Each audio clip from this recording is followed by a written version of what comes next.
പ്രതികൂല കാലാവസ്ഥയിലും കായികമേളയിൽ താരങ്ങളുടെ മിന്നും പ്രകടനം.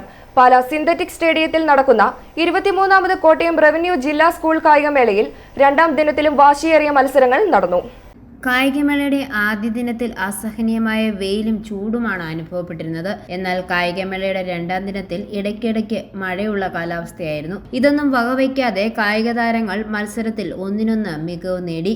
ആദ്യ ദിനത്തിൽ 143 പോയിന്റുമായി പാലാ വിദ്യാഭ്യാസ ജില്ല കുതിച്ചു. 17 സ്വർണം, 8 വെള്ളി, 4 വെങ്കല മെഡലുകളാണ് പാലാ വിദ്യാഭ്യാസ ജില്ല ഒന്നാം സ്ഥാനത്ത് ലീഡ് ചെയ്യുന്നത്. 8 സ്വർണം, 5 വെള്ളി, 6 വെങ്കലം എന്നിവ നേടി 71 പോയിന്റുകളോടെ കാഞ്ഞിരപ്പള്ളി വിദ്യാഭ്യാസ ജില്ല രണ്ടാം സ്ഥാനത്തും 2 സ്വർണവും 8 വെള്ളിയും 3 വെങ്കലവും നേടി 42 പോയിന്റോടെ ഇരാറ്റുപേട്ട വിദ്യാഭ്യാസ ജില്ല മൂന്നാം സ്ഥാനത്തുമുണ്ടായിരുന്നു.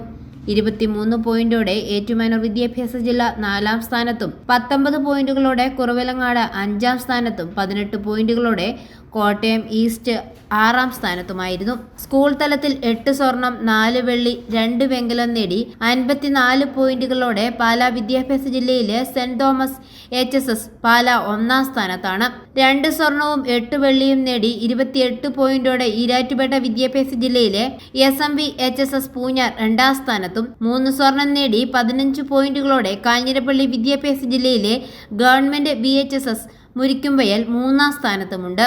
പുരുഷ വിഭാഗത്തിൽ 35 പോയിന്റുമായി പാലാ സെന്റ് തോമസ് HSSും വനിതാ വിഭാഗത്തിൽ 28 പോയിന്റുമായി SMV HSS പൂഞ്ഞാറും 1ാം സ്ഥാനത്തുണ്ട്. i4A news, Pala.